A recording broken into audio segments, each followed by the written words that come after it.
Hello, students. We are on a journey to explore and study Mosby's Fundamentals of Therapeutic Massage, 8th edition that Luke and I wrote. Ta-da! How about that? So we're on chapter 2. Chapter 1 kind of led you through the basic format of how the textbook is put together. From now on, I will not necessarily highlight specifically the chapter structure. I will give you more information related to what is important for you for your professional journey, as well as what will be focused on in the MBLEX exam. So here we go. There. Good for me. Nice. All right.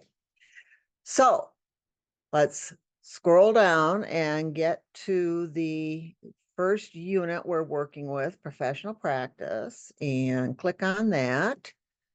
And we are beginning our journey into ethics, professionalism, and legal issues. This will build on the overview information about massage as a profession. So let's get rid of the table of contents here. And let's get to chapter 2. Hopefully you are using your resources. You're using the read to feature and the search feature. Well, maybe we'll use the search feature a little bit today so that you can see how that works. Remember all of the materials that is available to support study on your Evolve site, and that is where your chapter test is found. There is a 10-question quiz, licensing exam quiz on Evolve. That is not the chapter test that goes into the grade book. The chapter test that goes into the grade book has many questions, 50, 60, 70, up to over 100. So doing those questions is how it's set up for you to review the textbook content, work on vocabulary, practice taking multiple choice questions, practice critical thinking, and a big part of your preparation for the licensing exam, massage and body work licensing exam, MBLEX, that Michigan uses. So here's our chapter outline, and there is a lot of information in this chapter. And this information is heavily tested on the MBLEX. So both the vocabulary as well as the principles that are put forth in this chapter, you're going to want to pay specific attention to. So unlike chapter 1, where it was more of an overview, the content area of professionalism and ethics on the MBLEX exam is mostly going to be found in this chapter. So you've got your heads up on that. Obviously, I'm not going to read the chapter to you. The read aloud feature for the textbook can do that for you. But this is one that you're going to want to really pay attention to. And the reason for that is at entry level, yes, it's important that you can give a good therapeutic massage, but that skill set will evolve over time. Practice as you grow as a professional. Entry level massage therapists in their first year or so, if they're going to run into snags and trouble, it's usually in this content area. The writers of the MBLEX exam know that, and that's why it's such a large category on the exam. So again, this is one that you're going to want to carefully work with, do all the chapter tests, do all the activities, and then prior to taking your MBLEX exam in the future, come back and review this chapter. So ethics is an interesting topic. So let's see what we've got. And remember, each of these main categories is a study segment. It's about 15 minutes to 30 minutes of study. And you want to develop good study, retention, and recall skills as you're going through the textbooks. So you can see this is only a couple of pages. Scope of practice is only a few pages. So it starts on page 43 and it finishes on 47. When we get down here to what evidence-informed practices, that's just a page. So it's not like the subsections are hugely long, but there in this chapter, there are a lot of the subsections. All right. Chapter objectives. Again, I explained to you that this is an area that entry-level students struggle with.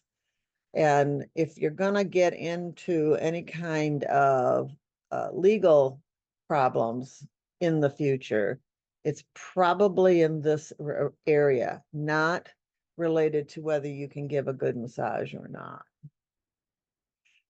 Key terms, you want to know what the definition is. And this is where we can practice using the search program. So I'm going to go over here and I am going to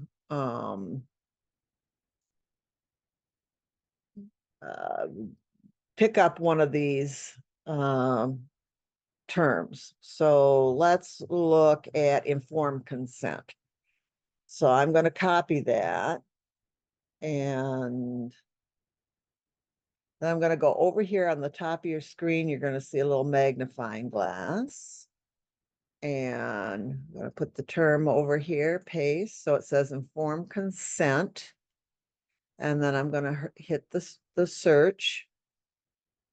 And it will take me to all the places in the textbook that this term is used. So all you have to do then is click on this and it'll take you right to that content area in the textbook. So take advantage of the electronic support features. All right, let's get back here. So here are your terms that you need to be able to recognize, define, and use correctly. Here is a focus on professionalism, and one of the things our society is working with, one of the issues our society is working with, is this embedded bias that we don't even know about. Here in Michigan, for every renewal period, you have to do an implicit bias class. So there is content that talks about that within the chapter, and it starts that awareness here on this focus on professionalism box. Remember, you can click on these when you're in the electronic version, and if the link is still good, and usually it is, it'll take you right out to that. So this is the main the professional development content we're going to be looking at. And there is a special language related to ethics and professionalism. And so that's actually defined here. You are going to want to have recall of these definitions. As we get further into the topic, into our first section, it's going to focus again on a lot of this overview, but also this important understanding of the terminology. So ethics is a little ambiguous in and of itself. And there's professional ethics and there's personal ethics, and they are not the same thing. So professional ethics involves being attentive to the standards that have been set forth by a profession. And they may or may not be totally in line with your personal ethics. But if you're going to call yourself a licensed massage therapist, then you need to comply with the ethics of a licensed massage therapist. This also talks about other professional responsibilities as a student, and read through these and see if there's an area where you need a little bit of help. Fortunately, the textbook is set up to support your learning process. So here's another list of terms that you need to memorize. And each of these is a principle of ethical conduct. Now that's different than a standard of practice. It's hard to measure. You have to look at ongoing behavior. It's hard to measure an ethical principle. But a standard of practice is you can put a standard of practice on a checklist and you can check it off. So it is a piece of a behavior that is observable. And standards of practice direct quality care, and that's the measure. If you're in compliance with standards of practice, that's the measure of if you are functioning appropriately as a massage therapist. So pay attention to the boxes 2.1 and 2.2 here, and it's going to go through and be very succinct about this. And again, this is something that you're going to want to have recall about.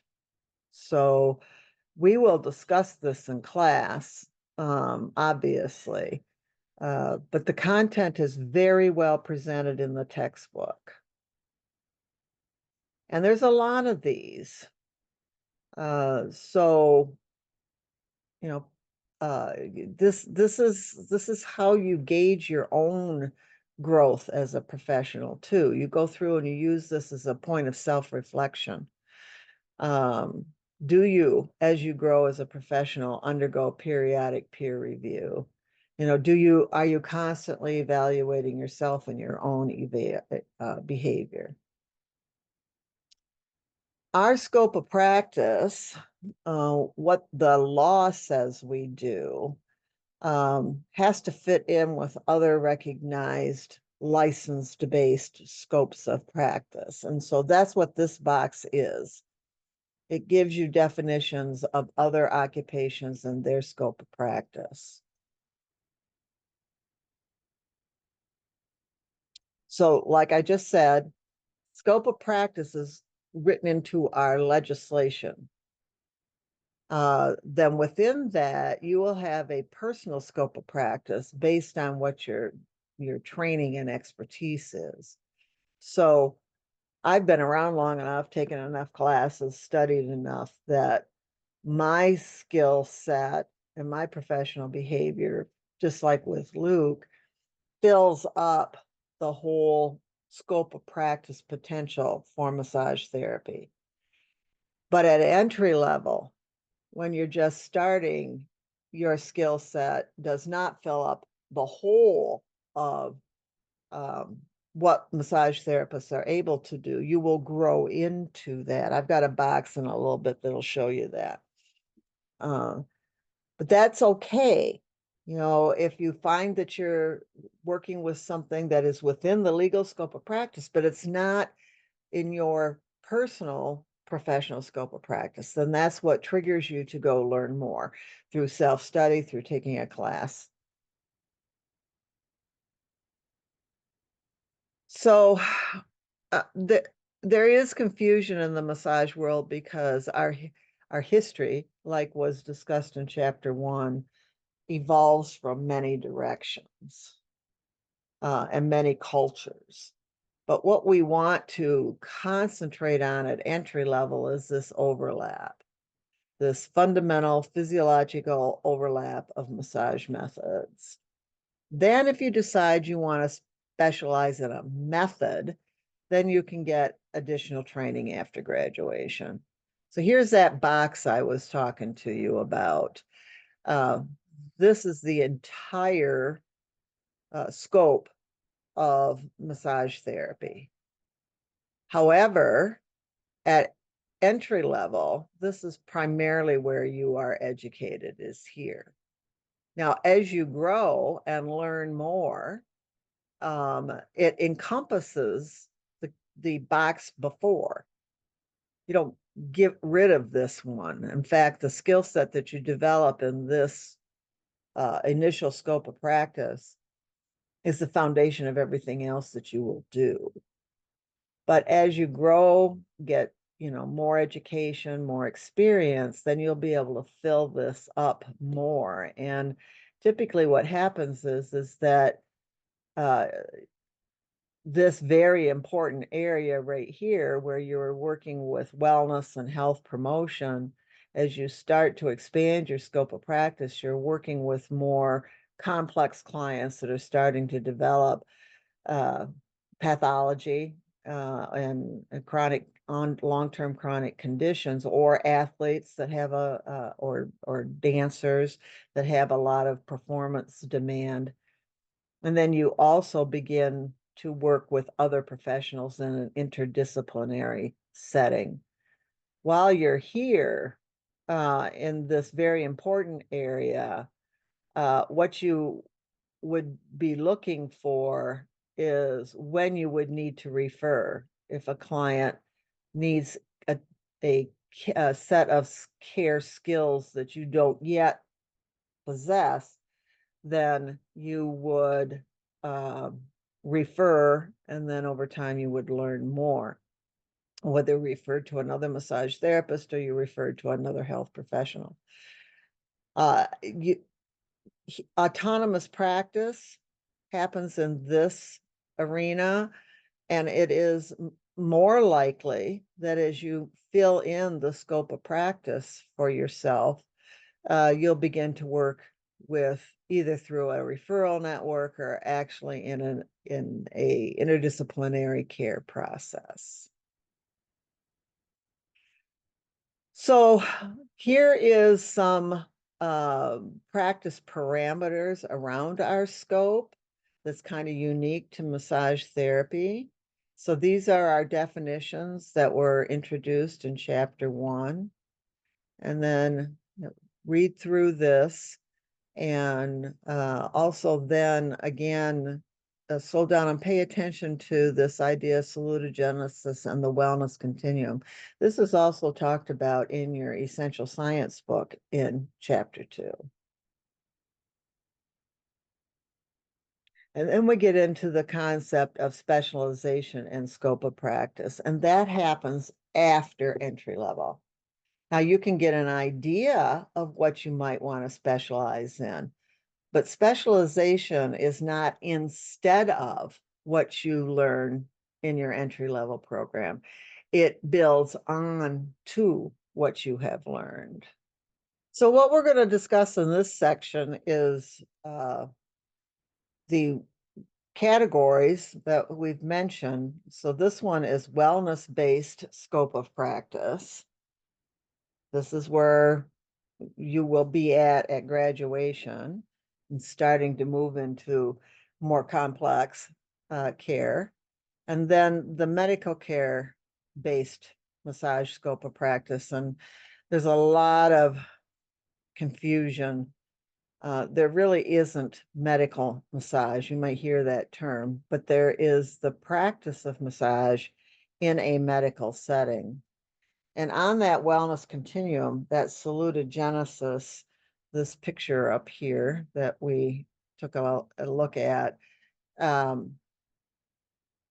when we are here in this acute chronic illness, as we move into more serious life-threatening types of things, that needs to be managed by a qualified medical professional. So critical illness, acute illness, the initial onset of a chronic condition, and then what we are tasked to do is recognize the signs and symptoms, not diagnose and prescribe, but recognize the signs and symptoms and refer. So the medical community does an excellent job here. Doesn't do so good with chronic illnesses in general and quality of life and long-term care. That needs that interdisciplinary approach where massage becomes a very important part, along with lifestyle and diet and all of that, which is the direction we head in if we are in the wellness scope of practice. So supporting normal health, high-level wellness, supporting people in quality of sleep and getting appropriate activity and working with that relaxation response and all of that. That's very important. So the medical, when we talk about medical massage, well, of which there is no such thing, but if we talk about massage in the medical setting, you're on this side of this diagram here, and you are primarily doing palliative, very simple, complex, very simple comfort care. It's not that you're learning a lot of new types of rehabilitative skills. That's not where that is at. And it's important. We have a place there, but that's not where we work autonomously. And so if you have a passion to work in this type of care in a medical care setting, long-term care would be an example, then you need to understand all of the structure and the hierarchy of a medical setting and the top down, you know, it's a hierarchy of orders. So the physician, and then, you know, maybe the physician assistant and the nurse and so forth. A lot of supervision here. Now on this side of the spectrum, this is where we operate more autonomously, and it becomes even more important that we understand indications, contraindications, appropriate referral, and how to consult should somebody start to show signs and symptoms. So I already talked about this idea of a limits of practice, and that depends on your own professional skill set. And we do need to recognize the body, mind, spirit connection. However, we work in this body arena, which is absolutely going to influence the mind and back and forth. But we're not going to provide lifestyle counseling. We're not going to help somebody manage conflict with their family members. We're not going to give specific strategies for managing anxiety or depression, but massage can be a part of it. But that's where there needs to be a multidisciplinary approach. And the spiritual connection here, that's sacred space for each individual. And it's not a place that a massage therapist should be interfacing. You attend to your own spiritual health and well-being, but you have to respect the other persons. This is not the place where we try to spread our spiritual beliefs. We honor ours and we honor our values, but we don't have It's not that we need to make sure that everybody else does. So again, I am expecting that you are reading through this, having discussions with this, and paying attention to the importance of this content and who you are as a massage professional, not so much what you do. So here's some information, because massage is moving more and more into interdisciplinary care and working with people that are more complex. We need to perfect the skills of consultation. How we are going to communicate information back and forth with other professionals. And it is a process, and we're all busy. And so we need to do this in an organized way. So these are the principles of consultation. You prepare to consult with somebody else. This also shows up a little bit in your documentation that we'll talk about in a future chapter. So evidence-based, evidence-informed practice is a concept of using what available research, scientific research there is, that is quality research, because the scientific method that is used to generate research is meant to move the biases and the opinions out. Now, it doesn't always do that, but that's the process. And that's why if you're going to look at evidence, you want to look at quality evidence that has been peer reviewed, quality research that has been peer reviewed. And that's why we recommend that you use PubMed. That is a research database. And then Medline Plus is an excellent resource for information. So in massage therapy, there is a lot of opinion and there's a lot of claims that probably are exaggerated. And there's a lot of recognition of correlation rather than causation. So a correlation means that an example I use in the Essential Science book is uh, when it rains, I wash my car.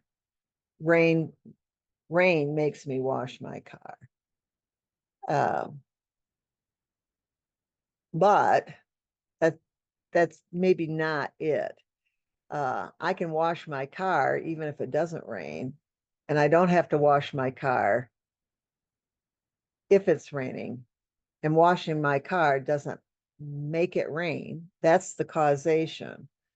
And so we can't say, I provided massage for this client and it improved their golf game. Maybe, but maybe not. Maybe it was other factors that come into play. So evidence-informed practice, as much as possible, is based on causation and tries to weed out the correlation. And then we also have, I'll talk about this in another chapter as well, we also base what we do and how we modify massage on biological plausibility and the idea of mimicking normal. That's one of the things that we can add in to a justification process when we're looking at trying to stay within the parameters of an evidence-informed practice. A standard of care is what a well-trained massage therapist would do in most circumstances. We don't have the same level of accepted standards of care in massage therapy as they do in nursing, for example. So here is where you would find evidence.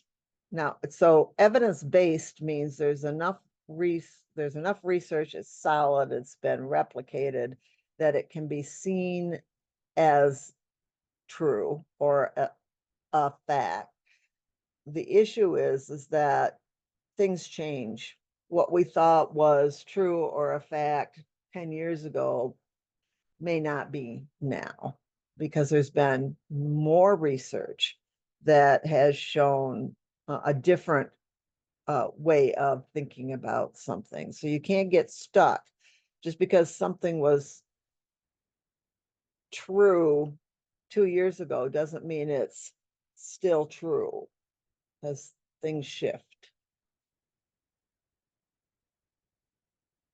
The other thing in evidence-informed practice is that it expands out somewhat from the evidence-based research process. It also takes into effect expert opinion, especially for consensus from multiple experts in the field, practice knowledge and experience, your intuition. So it's a little bigger than evidence-based practice. And this is how you would use the evidence and how you're discussing and talking and generating networks. Informed consent generally is where you are providing your client sufficient information for them to make a informed choice about whether or not they want you to be their massage therapist.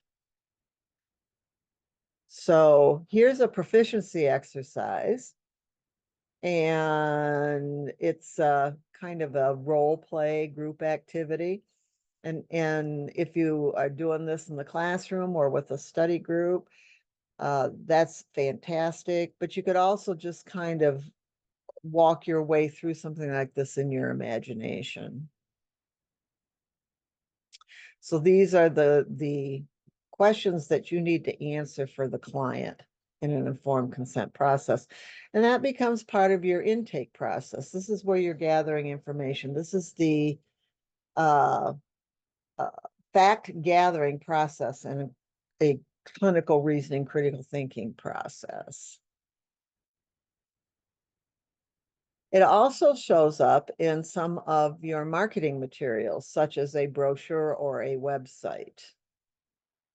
Now, I've said before, the massage therapy community is unfortunately and sadly still, it has some fringe interface with people misunderstanding therapeutic massage and touch, and it's used as a cover for illicit sexual activity through human trafficking and so forth.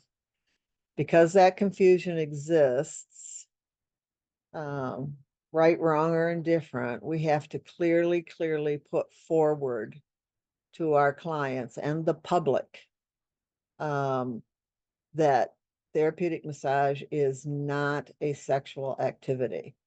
And what would happen if a client is inappropriate with a therapist, and also, unfortunately, and it's not just with massage, but a professional is sexually inappropriate with their client. Then the initial care plan, this is the first time you've seen a client, and this is the information that you would want to gather as part of that informed consent process. Here is an example of a form that can be used. Most everything now is done electronically. So we're getting into another ethical principle here of confidentiality. Again, the chapter explains it very well. We will talk about this in class, but it's a sacred trust. Confidentiality is a trust that is an ethical principle that you agree to about how you respect the private information of a client and what steps you take to make sure that happens. One of the things that gets me is when people name drop. You know, they might see a celebrity or something and they name drop that makes them think, or they think that makes them look like they've got more expertise or something. But don't do that. Um, I I have a couple of my celebrity-based clients that we worked out a professional agreement that, and I don't do it as much now, but when I was working with a lot of professional athletes during their career, um, that they wanted to be part of promoting the value of therapeutic massage. And so I would use their name in certain circumstances, but it was always with their permission. Now, we do have duty to warn or duty to protect laws that we have to be involved with. That's part of being a health professional. And if we are going to exchange information with another professional, another health professional, then there has to be a release of information on in the client's file. And this explains what that is. In the medical setting, where information is transferred from routinely from health professional to health professional, not in the wellness setting necessarily, but in the health or in the medical setting when insurance, third-party insurance is involved, which might happen in a wellness setting with massage therapy. Then we have to look at the accountability around the Health Insurance Portability and Accountability Act, HIPAA.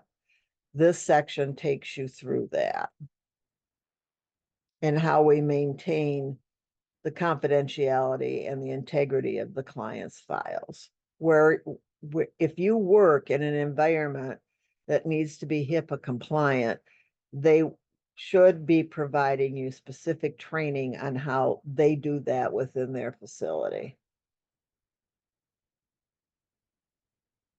Boundaries is a concern. It's you can look at it as how as a professional boundaries, how I create the understanding of the relationship and how the client performs in the relationship and how I perform in the relationship. So we clearly understand the nature of the relationship. So the relationship we have with a client is as a massage therapist. If you're self-employed, you also have a business relationship with a client. And so there are massage related boundaries, and then there are business related boundaries. If you are employed, then the business owner is the one that's accountable for the boundaries related to the professional interaction, related to business, to the business aspect. So things like a cancellation policy, or what happens if their check bounces, or what if they're a no-show, or that sort of thing. With the massage therapist, it would be the client is respecting, and we are respecting of the client, for example, the not bringing specific spiritual or political conversation, not trying to move out of your scope of practice and be a counselor or a nutritionist. Not selling the client a product that is not supportive of massage therapy specifically. slow down and pay attention to this, because the nature of massage therapy is that we see people on a regular basis for an extended period of time. And it's you come to know each other as people as well as your role as massage therapist and client. So this is a proficiency exercise that I really, really um, want you to reflect on. And it's what, in essence, it is, what do other people do that just really bother you? And what do you do that you know bothers other people? And in the professional setting, uh, you need to be able to adapt around some of this. So if you know that you talk too much and you don't always have good internal signals about when to be quiet and let somebody else speak, or when to not speak at all, then you need to practice not doing that in an inappropriate way in the massage setting. That's one of the main complaints. The massage therapist talks too much about stuff that is not related to massage. Um, Additionally, as much as possible, you need to be able to put aside behaviors and attitudes in clients that you don't agree with or wouldn't be, you have little tolerance for. And you may not be able to do this successfully all of the time.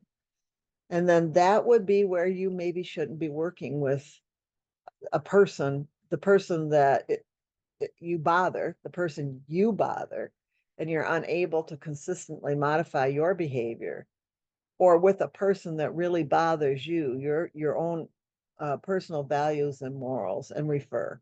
You don't judge, you don't talk to them about it, you don't try to change them.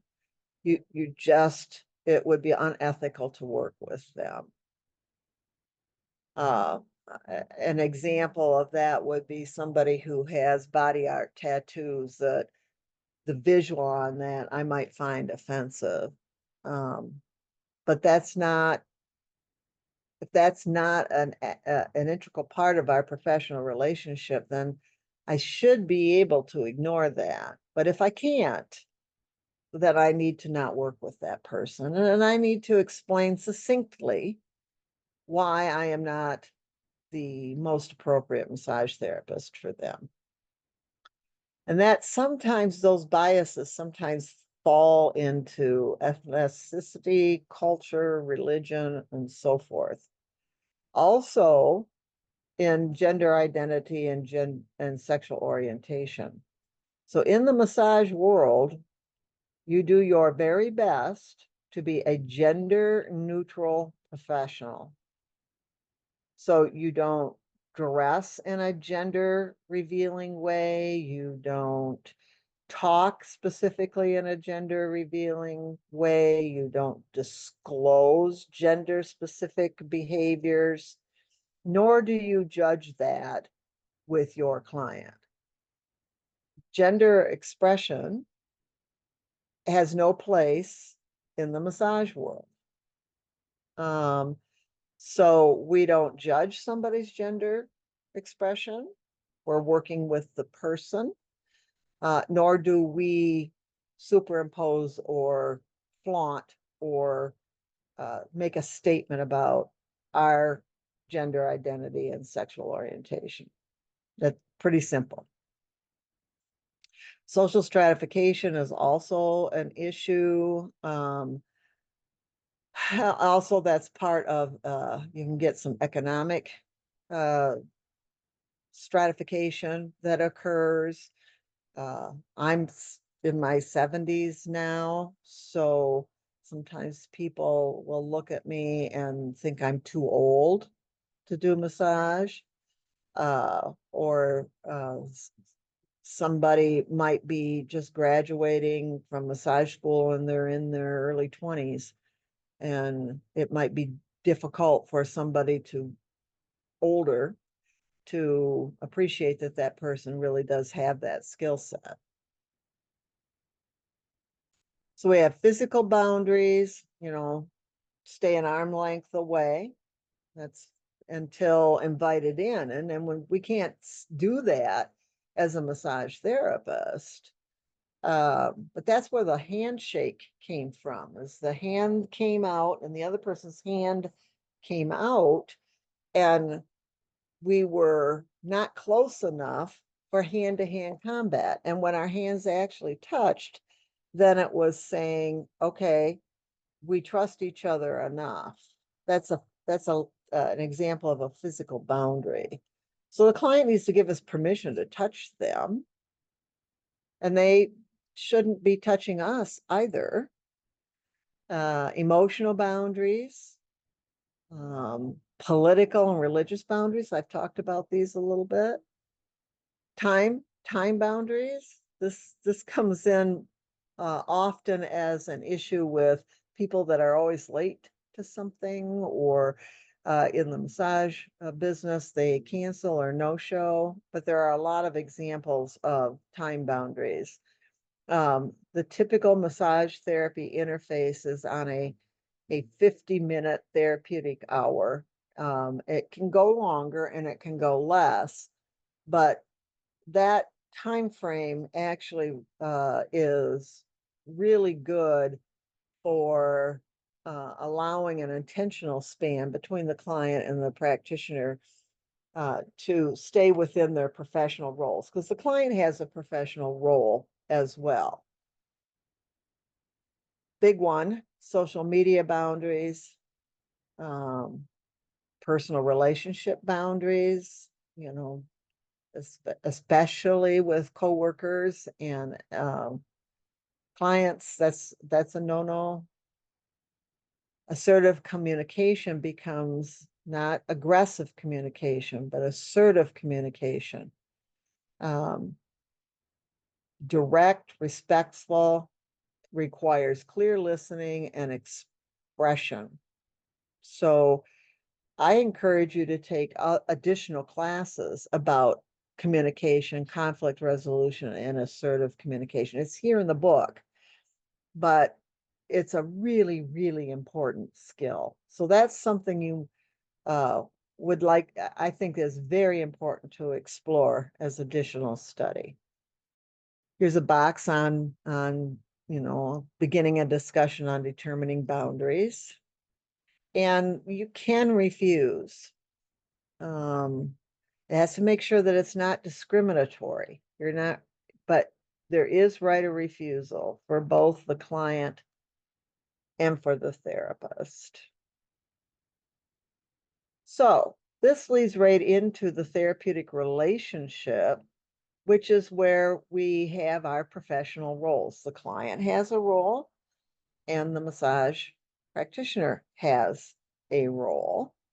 And in that environment, there is an inherent power differential. The client is going to defer to the massage therapist or other professional. I'm going to defer to the mechanic. They know more about my car than I do.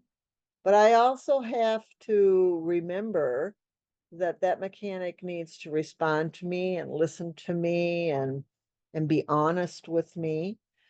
So that's what a power differential is. But with the mechanic example, they could talk me into a more expensive repair, for example, and I may believe them.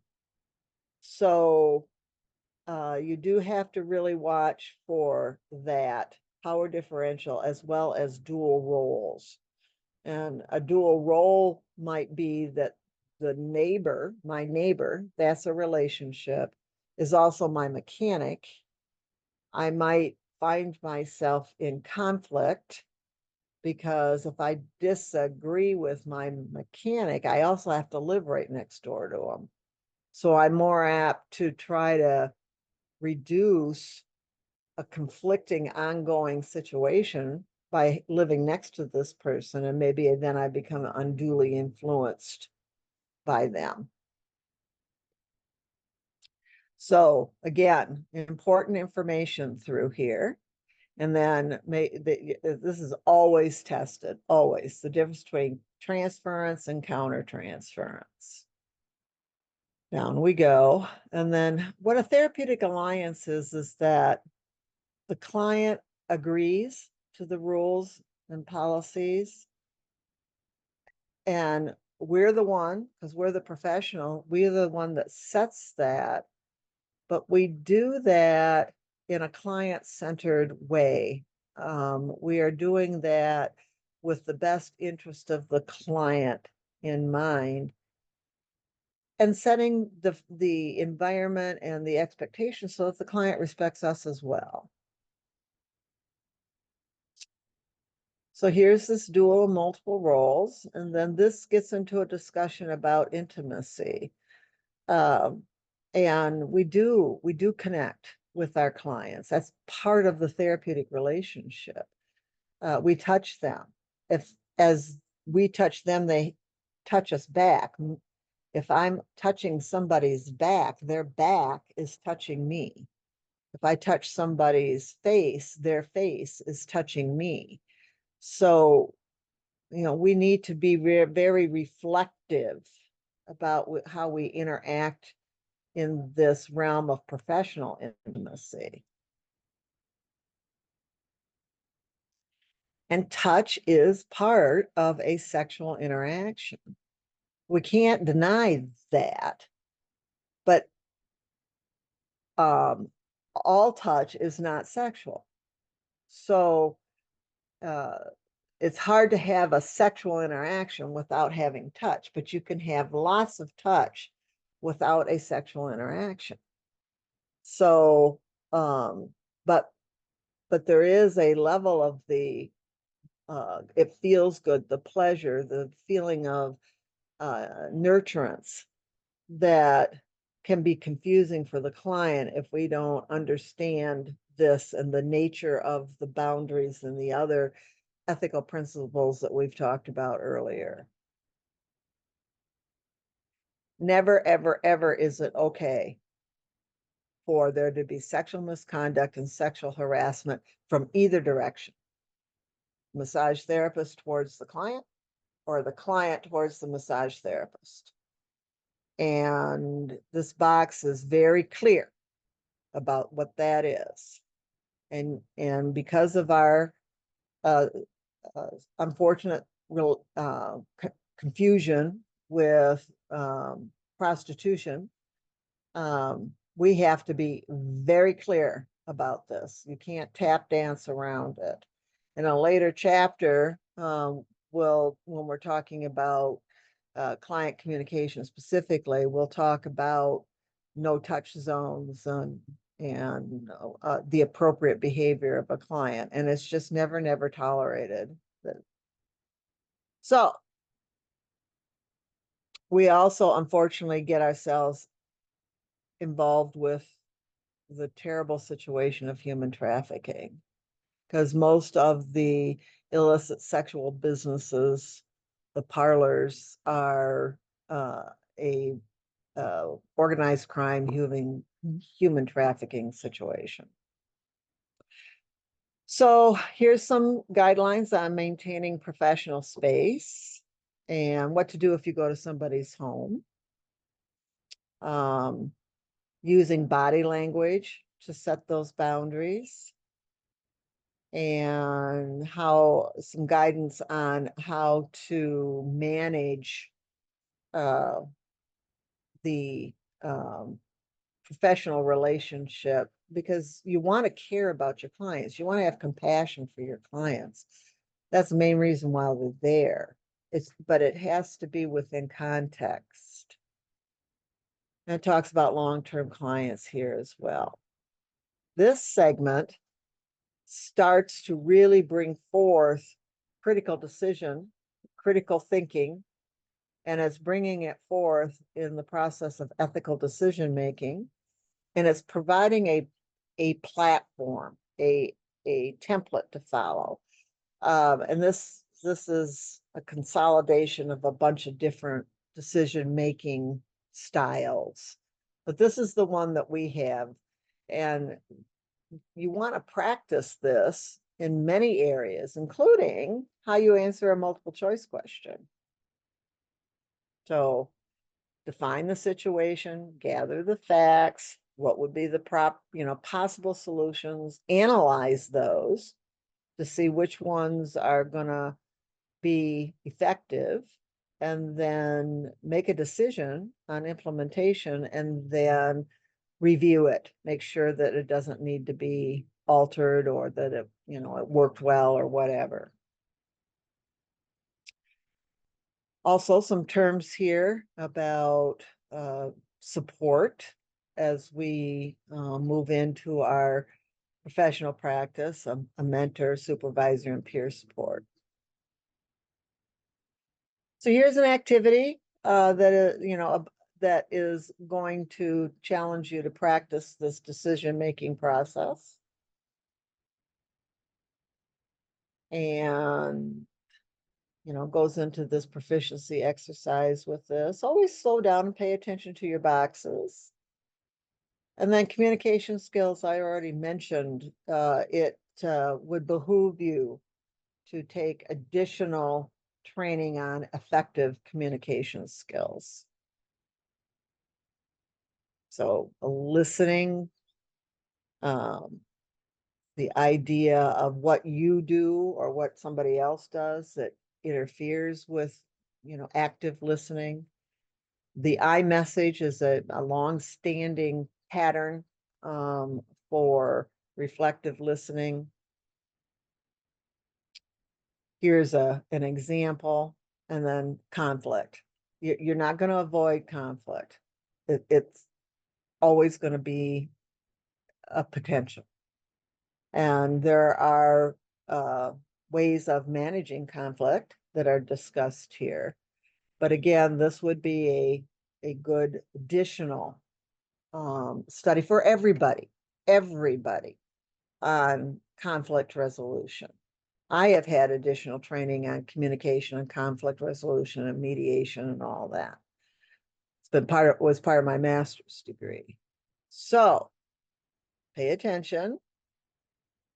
And then these are the common types of conflicts that occur. And then there's an example. And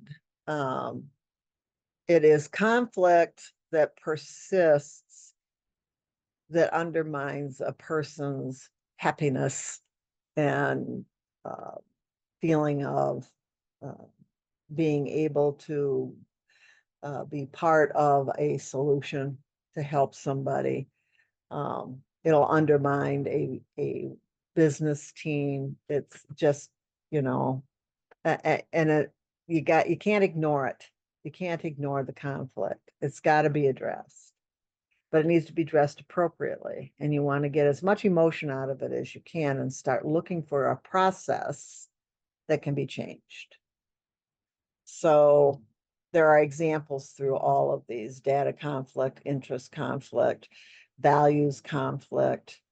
And then when you read through an example here, reflect and see if you can provide another example from your own life. And then here are examples of how to deal with conflict. Denial and withdrawal. I will use this. I will deny something, especially if it's going to resolve itself in a relatively short period of time. Somebody can complain about a pothole in the parking lot, and I can put an orange cone by it so that they're aware of it. And I know that I've got contractors coming in to fix that. And so I'll listen to them, but I don't need to take any action because I've already done it. So I'm not going to make it into any bigger deal than it needs to be. Sometimes I'll smooth things over. I'll say, well, let's have a little grace with this person right now. They're going through such and so or whatever, but not to the detriment of my own well-being or the well-being of the business.